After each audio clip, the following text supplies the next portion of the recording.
Foreign governments use disinformation, both censorship and active misinformation campaigns, to cover their own human rights violations and or to promote fake human rights violation narratives about other countries.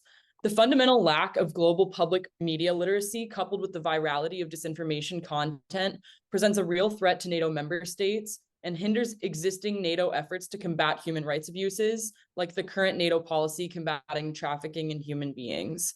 The bottom line is that disinformation is so threatening because it is engaging and reaches a wide audience that NATO is currently unable to reach with their strict adherence to formality. In order to effectively combat human rights violations and their associated disinformation, NATO counter-messaging must be equally, if not more, engaging.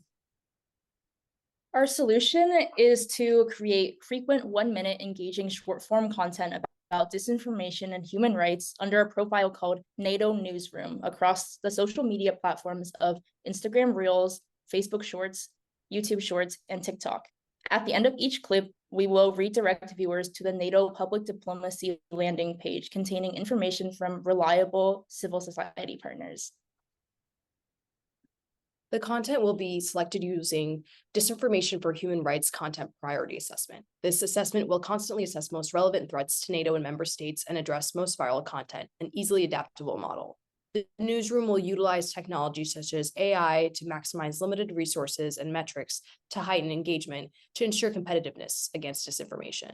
Short deliverable content will reach a wider audience in a digestible manner, and content will be broadcasted in 6 UN working languages to diversify audience and target populations from around the globe, overall strengthening the resilience of the web environment when interacting with disinformation for the purpose of furthering NATO's democratic values. Disinformation is antithetical to our democracy, and it threatens the human rights of disenfranchised groups. And so we need to match that with the truth to bring it to people faster, more cohesively, and more engagingly than we have in the past. So our solution does that. It's high impact. It's reaching people where they are in their native digital landscapes. It is leveraging existing capabilities of NATO and partners' research capacity, as well as expanding our reach to languages and cultures that NATO has previously not communicated with well. We're also diversifying the NATO workforce by hiring more diverse language specialists and reaching a younger audience than NATO has traditionally. Thank you for your time.